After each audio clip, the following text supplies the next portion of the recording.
ನಮಸ್ತೆ ಮಿತ್ರ ಲಕ್ಷ್ಮಣ್ ಮನೆ ಹೇಳಪ್ಪ. ಹನುಮಾನ್ ಚಾಲೀಸಾ ಬಗ್ಗೆ ನಿಮ್ಮ ಎಕ್ಸ್ಪೀರಿಯನ್ಸ್ ಬಗ್ಗೆ ಹೇಳಿ ಗುರುಜಿ.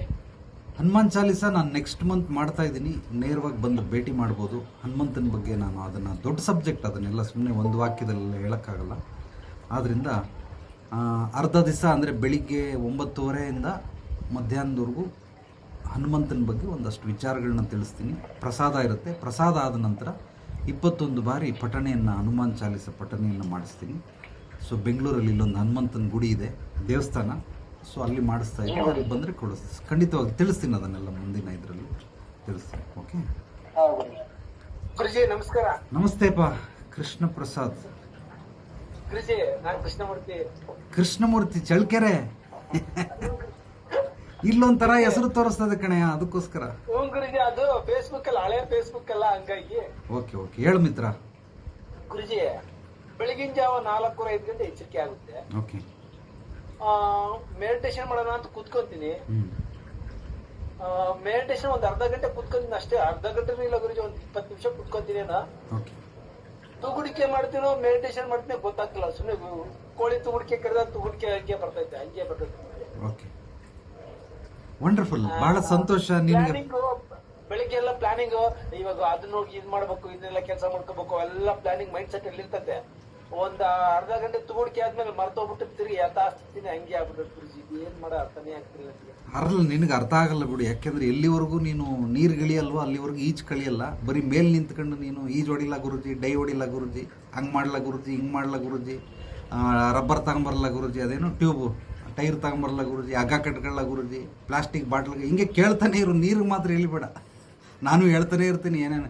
ಅದು ಬೇಡ ಕಣೆಯ, ಥರ್ಮಕೋಲ್ ಬೆಂಡ್ ಹಾಕೋ, ಅದು ಬೇಡ ಕಣೆಯ, ಇದಾಕೋ ಅದಾಕೋ ಅಂತ ನೀನು ಕೇಳ್ತಾನೆ ಇರು. ನಾನು ಹೇಳ್ತಾನೆ ಇರ್ತೀನಿ. ನಿನ್ನ ಜೀವ ಇರೋವ್ರಿಗೂ ಇಲ್ಲ ನನ್ನ ಜೀವ ಇರೋವ್ರಿಗೂ. ಆದರೆ ಯಾವುದೇ ಕಾರಣಕ್ಕೂ ಬಾವಿಗೆ ಇಳಿಬೇಡ, ನೀನು ಈಜು ಕಲಿಬೇಡ, ಕಾಲು ಕೂಡ ನೆನೆಸ್ಬೇಡ. ಬರೀ ಹಿಂಗೆ ಹೇಳ್ತಾರೆ. ಅಲ್ಲ ನಿನಗೆ ಯಾರೋ ಹೇಳಿದ್ದು ಮೆಡಿಟೇಷನ್ ಮಾಡು ಅಂತ? ನಾನು ಹೇಳಿದ್ನೇನೋ ಹೋಗ್ಲಿ. ನಿದ್ದೆ ಬರಲ್ಲ ಗುರುಜಿ. ಒಳ್ಳೆ 4:05 ಗಂಟೆ ಸುಮ್ಮನೆ ತಟ್ಟಿ ಯಾರೋ ಎಬ್ರಿಸಂಗ್ ಆಗ್ತೈತೆ, ನಿದ್ದೆನೇ ಬರಲ್ಲ. ಮೆಡಿಟೇಷನ್ ಮಾಡೋದಕ್ಕೆ ಮೊದಲು ಅದರದ you want to play the game, you know the rule. So ನೀನು ಯಾವುದೇ ಆಟಗಳನ್ನು ಆಡಬೇಕಾದ್ರೆ ಆಟದ ನಿಯಮಗಳನ್ನು ತಿಳ್ಕೊಂಡು ಆಟ ಆಡಬೇಕು. What is meditation? ಅದೊಂದು ಆಟ ಇದ್ದಂಗೆ. ಆಟದ ನಿಯಮಗಳೇ ಗೊತ್ತಿಲ್ಲ, ಹೆಂಗೆ ಮಾಡ್ತಾ ಇದೆಯಾ ನೀನು ಮೆಡಿಟೇಷನ್ನು? ನಿದ್ದೆ ಬರಲ್ಲ. ಮಲ್ಕೊಂತೀವ ಹಿಂಗೆ ಬೆಚ್ಚಿ ಬದ್ಕೊಂಡಾದ್ಮೇಲೆ ಒದ್ದಾಡು ಸಾಕಾಗಿ ಏನಪ್ಪ ಎದ್ದು ಕುತ್ಕೊಂಡು ಸುಮ್ಮನೆ ಬ್ಲೂಟೂತ್ ಹಾಕೊಂಡು ಬ್ಲೂಟೂತ್ ಅಲ್ಲಿ ಓಮ್ ಅಂತ ಹಾಕೊಂಡು ಕೇಳ್ತೀನಿ. ಒಂದ್ ಅರ್ಧ ಗಂಟೆ ಹಿಂಗೆ ತೂಗುಡಿಕೆ ಬಂದು ಹಂಗೆ ನಿದ್ದೆ ಬಂದಂಗ. ಪರವಾಗಿಲ್ಲ, ತೂಗುಡಿಕೆ ಬಂದರೆ ನಿಜವಾಗ್ಲೂ ಹಂಗೆ ಮಲಗಿಬಿಡು, ತೊಂದರೆ ಇಲ್ಲ. ಬಟ್ ನಾನು ನಿನಗೆ ಹೇಳೋದು ನಿದ್ದೆ ಬಗ್ಗೆ. ಶರೀರಕ್ಕೆ ಎಷ್ಟು ನಿದ್ದೆ ಬೇಕು, ಶರೀರ ಬಯಸೋದು ನಿದ್ದೆ, ಮನಸ್ಸೆಲ್ಲ ಬಯಸೋದು. ಮನಸ್ಸು ಬಯಸ್ದಂಗೆ ನಿದ್ದೆ ಮಾಡೋಕ್ಕಾಗಲ್ಲ. ನಾನು ನಿಮಗೆ ಆಲ್ರೆಡಿ ಲಾಸ್ಟ್ ಟೈಮ್ ಹೇಳಿದ್ದೀನಿ. 1 ಕೋಟಿ ಕೊಡ್ತೀನಿ, ನೀನು 1 ವರ್ಷ ಮಲಗಿ ತೋರಿಸು ನೋಡೋಣ. ಮಲಗ್ತೀಯಾ? ಆಗಲ್ಲ. ನೀನು ಎಷ್ಟೇ ದುಡ್ಡು ಕೊಟ್ರು, ಕೋಟಿ ಎಲ್ಲ ಸಾವಿರ ಇಡೀ ಭೂಮಂಡಲದಲ್ಲಿರೋ ಎಲ್ಲ ದುಡ್ಡು ತಗೊಂಬಂದು ಹಾಕ್ತಿರೋ ಕೂಡ ನೀನು ಖಂಡಿತವಾಗಿ ನಿದ್ದೆ ಮಾಡೋಕ್ಕಾಗಲ್ಲ. ಸೊ ನಿದ್ದೆ ಅನ್ನೋದು ದೇಹ ಎಷ್ಟು ಬೇಕೋ ಅಷ್ಟು ತಗೊಳ್ತದೆ. ಬಲವಂತವಾಗಿ ಯಾಕೆ ನಿದ್ದೆ ಮಾಡೋಕ್ಕೆ ಹೋಗ್ತೀಯ? ನಿದ್ದೆ ಬರಲಿಲ್ಲ ಅಂದ್ರೆ ಎದ್ದೋಳೆ, ಆಮೇಲೆ ಬಿಟ್ಟು ಈಚೆ ಹೋಗು. ಒಂದು ರೌಂಡು ಹೊಡ್ಕೊಂಬ, ಊರೆಲ್ಲ ಸುತ್ಕೊಂಬ. ಯಾವುದೋ ಬೆಟ್ಟ ಗುಡ್ಡ ಇದ್ರೆ ಹೋಗು, ನಿಮ್ಮೂರು ದೇವಸ್ಥಾನ ಇದ್ರೆ ಕ್ಲೀನ್ ಮಾಡು, ಕಸ ಗುಡಿಸು, ಪರಕೆ ತಗೊಂಡೋಗಿ ಹಿಂದಿನ ದಿವಸನೇ ಮಾತಾಡ್ಕೊಂಬ, ನಾನೆಲ್ಲ ಕ್ಲೀನ್ ಮಾಡ್ತೀನಿ ಅಂತ. ಪುಣ್ಯ ಕಾರ್ಯ ಅದು. ನಿನಗೂ ಒಳ್ಳೆಯದು, ನಿನ್ನ ಹೆಂಡತಿ ಮಕ್ಕಳಿಗೂ ಒಳ್ಳೆಯದು. ಮುಂದಿನ ತಲೆಮಾರಿಗೆ ಅದ್ಭುತವಾಗಿ ವಂಡರ್ಫುಲ್ ಕಾಯಕ ಅದು. ಅದಕ್ಕಿಂತ ಕಾಯಕ ಬೇಕಾ? ನಮ್ಮ ಗುರುಗಳು ಎಲ್ಲ ವಿದ್ಯೆಗಳು ಕಲಿಬೇಕಾದ್ರೆ ಒಂದೇ ಒಂದು ಬ್ರಹ್ಮರಹಸ್ಯ ಇರೋದು. ಅದೇನು ಅಂದರೆ ಸೇವೆ ಮಾಡು, ಕಲ್ತ್ಕೋ, ಎಲ್ಲವೂ ಸಿಗ್ತದೆ. ಅವನು ಹೇಳ್ಕೊಡ್ಲಿಲ್ಲ, ಗುರು ಅನ್ನೋನು ಹೇಳ್ಕೊಡ್ಲಿಲ್ವ? ಪರವಾಗಿಲ್ಲ, ನಿಸರ್ಗ ಹೇಳ್ಕೊಡ್ತದೆ. ಸೊ ಸೇವೆ ಮಾಡು. ಅದಕ್ಕೋಸ್ಕರ ಸೇವೆ ಮಾಡೋದ್ರಲ್ಲಿ ಇರೋವಂಥ ತೃಪ್ತಿ ನನಗೆ ತಿಳಿದು, ನನ್ನ ಸ್ವಂತ ಅನುಭವದಲ್ಲಿ ಬೇರೆ ಯಾವುದರಲ್ಲೂ ಇಲ್ಲ. ಇದು ನನ್ನ ವೈಯಕ್ತಿಕ ಅಭಿಪ್ರಾಯ ಅಲ್ಲ, ನನ್ನ ಅನುಭವ. ಸೊ ಸೇವೆ ಮಾಡಿ. ನಿದ್ದೆ ಮಾಡೋ ಅವಶ್ಯಕತೆ ಇಲ್ಲ. ದೇಹಕ್ಕೆ ಎಷ್ಟು ಬೇಕಷ್ಟು ತಗೊಳ್ತದೆ. ನಾನು ಒಂದ್ಸಲ ಹೇಳಪ್ಪ, 1 ದಿವಸ 2 ದಿವಸ ಹಂಗೆ ಇರುತ್ತೆ ಗುರುಜಿ. 6ನೇ ದಿವಸ 3 ದಿವಸ 1-2 ದಿವಸ ಮಾಡಾದ್ಮೇಲೆ ಇವತ್ತಿನ್ನೇನು ಮಾಡೋದ್ ಬಿಡು ಹೋಗ್ಲಿ ಅಂತ ತಿರ್ಗಾ ಅದೇ ಯಥಾಸ್ಥಿತಿ ಉಲ್ಟಾಡಿ ಮಲ್ಗದ ಹಂಗೆ ಆಗ್ಬಿಡುತ್ತೆ. ಹೌದು, ಖಂಡಿತವಾಗ್ಲೂ. ಯಶಸ್ಸಿನ ರಹಸ್ಯವೇನು ಅಂದರೆ, ಯಶಸ್ಸಿನ ರಹಸ್ಯ, ಸಕ್ಸಸ್ ಸೀಕ್ರೆಟ್, ಕನ್ಸಿಸ್ಟೆನ್ಸಿ, ನಿರಂತರತೆ ಎಲ್ಲಿದೆಯೋ ಅಲ್ಲಿ ಮಾತ್ರ ಯಶಸ್ಸಿರುತ್ತೆ. ಇದನ್ನೆಲ್ಲ ಟ್ಯಾಟೋ ಹಾಕಿಸ್ಕೊಂಬಿಡಿ, ಬರ್ಕೊಂಬಿಡಿ ಪರ್ಮನೆಂಟಾಗಿ. ನಿಮ್ಮ ರೂಮಲ್ಲಿ ಪೇಂಟ್ ಗೀಂಟ್ ಎಲ್ಲ ಹಾಕೊಂಡು ನೀವೇ ಬೇಕಾದ್ರೆ ಬರ್ಕೊಂಬಿಡಿ. ಯಶಸ್ಸಿನ ರಹಸ್ಯ ನಿರಂತರತೆ. ಆರೋಗ್ಯದ ಗುಟ್ಟು ನಿರಂತರತೆ. ಎಲ್ಲಿ ಹುಟ್ಟಿನಿಂದ ಮನುಷ್ಯ ಸಾಯೋವರೆಗೂ ಸಮೃದ್ಧವಾಗಿರ್ಬೇಕಂದ್ರೆ ಒಂದೇ ಒಂದು ಬ್ರಹ್ಮ ರಹಸ್ಯ, ಅದು ನಿರಂತರತೆ. ಇದನ್ನು ನೀವೆಲ್ಲ ಮಾಡ್ಕೊಳ್ಳಿ. ಯಾರಾಗ ನಿರಂತರತೆ 2 ದಿವಸ ಮಾಡ್ದ ಅಳ್ಳಾಡಿಸ್ತಾ ಆಮೇಲೆ ಹೋದ. ಮೋಟಿವೇಶನ್ ಅಗತ್ಯ ಇಲ್ಲ. ಮೋಟಿವೇಶನ್ ಅಂದ್ರೆ ಎರಡೇ ದಿವಸನೇ ಇದ್ರದೆಲ್ಲ ಇದು ಮೆಮೊರಿ. ಆಮೇಲೆ 3 ದಿವಸಕ್ಕೆ ಅವಳೇ ಏನ್ ಬಿಡಪ್ಪ ಏನ್ ಮಾಡಿ ಏನ್ ಕಟ್ ಹಾಕದೇನೈತೆ ಅಂತ ಹೇಳಿದ್ರೆ ತಿರ್ಗಾ ಮಲಗದಂತ. ಶಬಾಷ್. ಅದೇ ಅಂಥವ್ರು ಯಾರು ಖಂಡಿತವಾಗ್ಲೂ ಉದ್ಧಾರ ಆಗೋದಿಲ್ಲ. ಬದುಕ್ತಾ ಇರ್ತಾರೆ, ಜೀವಿಸಲ್ಲ. ಬದುಕೋದು ಬೇರೆ, ಜೀವಿಸೋದು ಬೇರೆ. ಸೊ ಆದ್ದರಿಂದ ಈ ರೀತಿ ನಾವು ಮಾಡ್ಕೊಳ್ಬಹುದು. ಖಂಡಿತವಾಗ್ಲೂ ನೀನು ಎಲ್ಲಿವರೆಗೂ ನಿರಂತರವಾಗಿ 21, 48, 108 ಒಂದು ಕಿರುಮಂಡಲ, 48 ಮಂಡಲ, 108 ಮಹಾಮಂಡಲ. ಮೊದಲು ಒಂದು ಮಂಡಲನ ಮುಗಿಸು. 21 ದಿವಸ ನಿರಂತರವಾಗಿ ಮಾಡಿ ಮುಗಿಸ್ಬಿಡು. ಆಮೇಲೆ ಬೇಕಾದ್ರೆ ಬ್ರೇಕ್ ತಗೋ, ಪರವಾಗಿಲ್ಲ. 1 ತಿಂಗಳು ಬ್ರೇಕ್ ತಗೋ. ಆ 21 ದಿವಸದಲ್ಲಿ ಏನಾದರೂ ಬ್ರೇಕ್ ಮಾಡಿದ್ರೆ ಖಂಡಿತವಾಗ್ಲಾಗಲ್ಲ. ಮತ್ತೆ ಮೊದಲಿಂದ ಸ್ಟಾರ್ಟ್ ಮಾಡು. ಆ 21 ಕಂಪ್ಲೀಟ್ ಮಾಡು. ಇದು ಫಸ್ಟ್ ಟಾಸ್ಕ್ ನಿನಗೆ ಕೊಡ್ತಾ ಇರೋದು. ಆ ಟಾಸ್ಕನ್ನು ಮಾಡಿ ಮುಗಿಸ್ಬಿಡು. ಆಮೇಲೆ ಬೇಕಾದ್ರೆ ನೆಕ್ಸ್ಟ್ ಟಾಸ್ಕ್ ಏನೇ ಇದ್ರೂ ಪರವಾಗಿಲ್ಲ. ಅದನ್ನೆಲ್ಲ ತಿಳ್ಕೊಳ್ಳೋದಕ್ಕೆ, ಕಲ್ತ್ಕೊಳ್ಳೋದಕ್ಕೆ ಒಗ್ಗಿಸ್ಕೊಳ್ಬೇಕು. ಆ ಒಗ್ಗಿಸ್ಕೊಂಡ್ರೆ ನಮಗದು ಉಪಯೋಗ ಬರ್ತದೆ. ಓಕೆ. ಸೊ ಇವತ್ತಿಂದನೇ ಆ ರೀತಿ 21 ದಿವಸದ ಒಂದು ಕಾರ್ಯಾಚರಣೆಯನ್ನು ಮುಂದುವರಿಸು. ನಿನ್ನ ಜೀವನಕ್ಕೆ ಏನೇನು ಪರಿವರ್ತನೆ ಬಯಸ್ತೀಯ ಅದೆಲ್ಲವೂ ಕೂಡ ದಕ್ಕುತ್ತೆ ಖಂಡಿತವಾಗ್ಲು. 21 ಡೇಸ್ ವಿತೌಟ್ ಮಿಸ್. ಅಲಾರಾಮ್ ಕೊಡು. ಸೇಮ್ ಕೆಲಸ ಏನೇನು ಮಾಡ್ತಾ ಇದೆ ಅದನ್ನು ಮಾಡು. ನಾನು ಹೇಳಿದ್ದೆ ಮಾಡಬೇಕು ಅಂತಲ್ಲ, ಸೇಮ್ ಟೈಮಿಗೆ ಎದ್ದೇಳಬೇಕು. ಸೇಮ್ ಕೆಲಸಗಳನ್ನೇ ಮಾಡ್ತಾ ಬರಬೇಕು. ಅದೇ ಟೈಮಿಗೆ ಮಲ್ಕೋ, ಅದೇ ಟೈಮಿಗೆ ಎದ್ದೇಳು. ಮಲ್ಕೊಳ್ಳೋದು ಎಷ್ಟೊತ್ತಾಗಾದ್ರೂ ಮಲ್ಕೊ. ಎದ್ದೇಳೋದು ಒಂದು ಕರೆಕ್ಟಾಗಿ ಎದ್ದೇಳ್ಬಿಡು. ಬೆಳಿಗ್ಗೆ ಶುರು ಮಾಡೋದು, ಅದು ನಿನಗೆ ಅದ್ಭುತವಾದ ರಿಸಲ್ಟ್ ಕೊಡ್ತದೆ.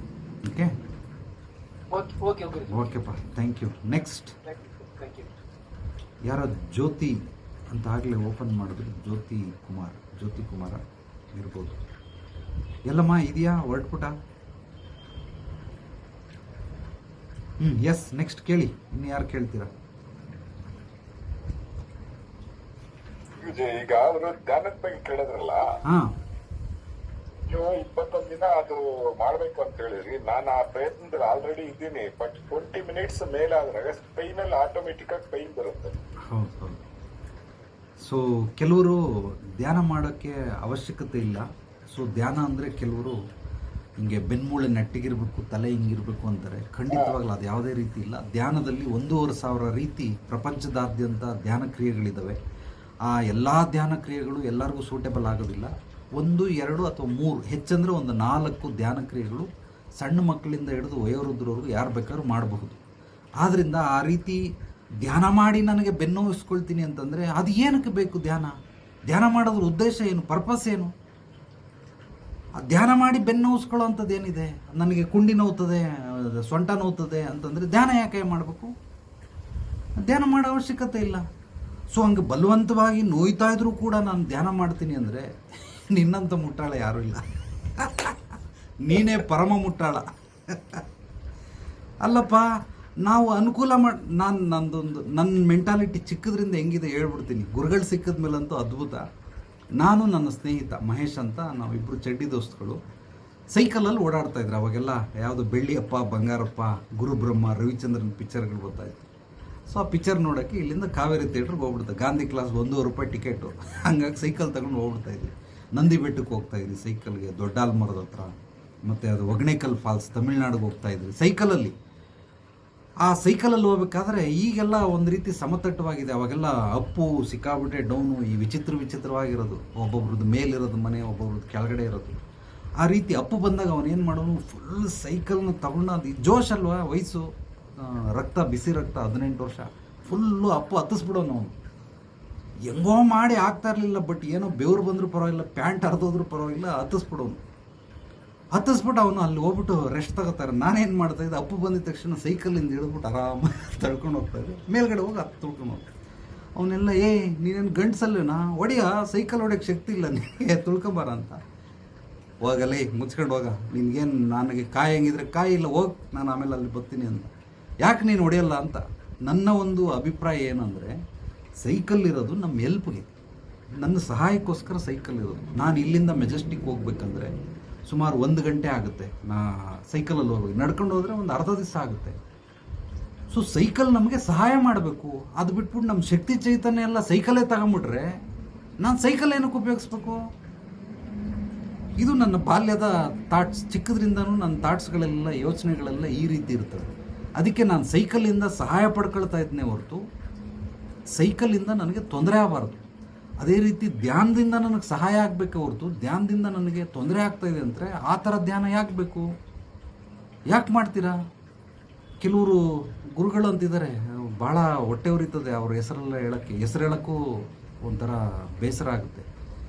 ಯಾತಕ್ಕೋಸ್ಕರ ಅವ್ರ ಹತ್ರ ಇರೋದನ್ನೇ ಮಾರಾಟ ಮಾಡ್ತೀರಾ? ನನ್ನ ಹತ್ರ ಇದಿದೆ, ಇದು ತಗೊಳ್ಳಿ. ಅದು ಅವನಿಗೆ ಉಪಯೋಗ ಇಲ್ಲ. ಈಗ ಅರ್ಶನ್ಗೆ ನಾನು ಯಾವುದೋ ಒಂದು ವಿದ್ಯೆ ಕಲಿತೆ, ಬಾರೋ ಹರ್ಷ ನಿನಗೆ ಹೇಳ್ಕೊಡ್ತೀನಿ ಅಂತ ಅರ್ಶನ್ಗೆ ಹೇಳ್ಕೊಟ್ರೆ ಅವ್ನಿಗೆ ಅದು ತಗೊಂಡು ಏನೂ ಮಾಡೋಕ್ಕಾಗಲ್ಲ, ಉಪಯೋಗ ಇಲ್ಲ. ಸೊ ಮತ್ತೇನಕ್ಕೆ ಹೇಳ್ಕೊಡ್ಬೇಕು? ಈಗ ನಾನು ನಿಮಗೆ ಏನಾದರೂ ಹೇಳ್ಕೊಡ್ತಾ ಇದ್ದೀನಿ ಅಂದರೆ ನಿಮ್ಗೆ ಅದರಿಂದ ಉಪಯೋಗ ಆಗಬೇಕು, ಅದು ನಿಮಗೆ ಹೆಲ್ಪ್ ಮಾಡಬೇಕು, ಅದು ನಿಮಗೆ ಮಾರ್ಗದರ್ಶನ ನೀಡಬೇಕು. ಸೊ ಇದು ಬಿಟ್ಬಿಟ್ಟು ನಾವು ಬೇರೆ ಬೇರೆ ರೀತಿ ಅದು ನಮಗೆ ಅನಾನುಕೂಲ ಮಾಡಿಕೊಡ್ತಾ ಇದ್ದೀವಿ ಅಂದರೆ ಏನಕ್ಕೆ ಇಟ್ಕೊಳ್ತೀರಾ? ಖಂಡಿತವಾಗ್ಲೂ ಹಂಗೆಲ್ಲ ಮಾಡಬಾರ್ದಪ್ಪ. ಅದಕ್ಕೋಸ್ಕರ ಧ್ಯಾನ ಮಾಡಂಗಿದ್ರೆ ಫಸ್ಟು ಆ ಧ್ಯಾನದ ಪ್ರಕ್ರಿಯೆಗಳನ್ನು ತಿಳ್ಕೊಳ್ಳಿ. ನಾನು ಧ್ಯಾನ ಅಂತಂದರೆ ನನ್ನ ಮನಸ್ಥಿತಿ, ಪರಿಸ್ಥಿತಿ ಮತ್ತು ವಾತಾವರಣ, ಇದಕ್ಕೆ ಹೊಂದಿಕೊಳ್ಳುವಂತಹ ಧ್ಯಾನ ಕ್ರಿಯೆಗಳನ್ನು ಹೇಳಬೇಕು. ಕೆಲವರು ಯೋಗ ಟೀಚರ್ಸ್ ಇದ್ದಾರೆ, ಗೋಲ್ಡ್ ಮೆಡಲಿಸ್ಟ್, ಫೇಮಸ್ ಯೋಗ ಟೀಚರ್ಗಳು. ಇವ್ರು ಏನು ಮಾಡ್ತಾರೆ, ಉದಾಹರಣೆಗೆ ಯೋಗದ ನಿಯಮಗಳನ್ನು ಬಿಟ್ಟು ಅಳ್ಳಾಡೋದಿಲ್ಲ. ಯೋಗ ಅಂದರೆ ಅವರು ಗೋಲ್ಡ್ ಮೆಡಲಿಸ್ಟು, ಅವರು ಏನೋ ಅದ್ರ ಬಗ್ಗೆ PhD ಮಾಡಿಬಿಟ್ಟಿದ್ದಾರೆ, ಒಂದಷ್ಟು 1 2 3 4 5 ಅಂತೆಲ್ಲ ಹಾಕೊಂಬಿಟ್ಟವ್ರೆ. ಯಾರು ಏನೇ ಬಂದು ಕಾಯಿಲೆ ಅಂತ ಬರಲಿ, ಈ ಯೋಗ ಮಾಡು, ಈ ಯೋಗ ಮಾಡು, ಈ ಯೋಗ ಮಾಡು. ಗುರುಜಿ ನಾನು ನಿಮ್ಮ ಹತ್ರ ಬರೋಕ್ಕಾಗೋದಿಲ್ಲ, ನನಗೆ ಮನೇಲೇ ಮಾಡ್ಬೋದು. ಆಯಿತು, ಹಿಂಗೆ ಮಾಡ್ಕೊ, ಹಿಂಗೆ ಮಾಡ್ಕೊ. ಈಗ ಆಕೆ ಇರೋಂತಹ ಮನೆ ವಾತಾವರಣದಲ್ಲಿ ಈ ಅಪ್ಪ ಹೇಳ್ದಂಥದ್ದು ಯಾವುದು ಸೌಲಭ್ಯಗಳಿಲ್ಲ. ಈಗ ಹುಡುಗಿ ಏನು ಮಾಡಬೇಕು? ಗಂಡನ ಹತ್ರ ಜಗಳ ಆಡ್ತಾವಳೆ, ಜಗಳ ಆಡ್ಕೊಂಡು ಬಂದು ಅವನಿಗೆ ಬಲವಂತ ಮಾಡಿ ಅಲ್ಲಿಂದ ಸುಮಾರು 12 ಕಿಲೋಮೀಟ್ರ್ ದೂರಕ್ಕೆ ಹೋಗಿ ಅವಳು ಯೋಗ ಏನೋ ಒಂದು ಅವ್ರು ಹೇಳ್ಕೊಟ್ಟಿದ್ದನ್ನು ಮಾಡ್ಕೊಂಡು ಬರ್ತಾಳೆ.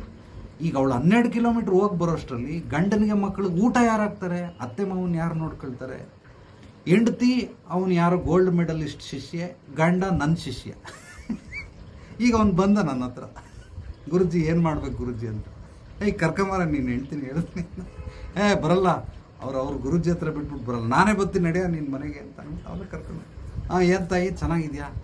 ಅದ್ಭುತವಾಗಿ ಎಲ್ಲ ಅವಳನ್ನು ಮಾತಾಡಿಸ್ಕೊಂಡು ಒಂದು ಸ್ವಲ್ಪ ಪಟಾಯಿಸ್ಕೊಂಡು ಅವಳನ್ನ, ಏನಮ್ಮ ನಿನ್ನ ಕತೆ ಹಂಗೆ ಹಿಂಗೆ ಅಂತ ಅಂದಾಗ ಮೂಲವಾಗಿ ಎಲ್ಲವನ್ನು ಸಂಕ್ಷಿಪ್ತವಾಗಿ ಬಿಡಿಸಿ ಅವಳಿಗೆ ಯಾಕೆ ಹಿಂಗೆ ಮಾಡಬೇಕು, ಯಾಕೆ ಹಿಂಗೆ ಮಾಡಬಾರ್ದು, ಜೀವನ ಅಂದ್ರೇನು, ಯಾವುದಕ್ಕೆ ಆದ್ಯತೆ ಮಾನ್ಯತೆ ಕೊಡ್ತೀಯಾ ನೀನು? ಆ ರೀತಿ ಯೋಗಕ್ಕೆ ಆದ್ಯತೆ ಮಾನ್ಯತೆ ಕೊಡೋದ್ರಿಂದ ಅದರಿಂದ ನಿನಗೆ ನಿನ್ನ ಕುಟುಂಬ ಸರೋಗಬೇಕು, ನಿನ್ನ ಪರಿವಾರ ಸರೋಗಬೇಕು.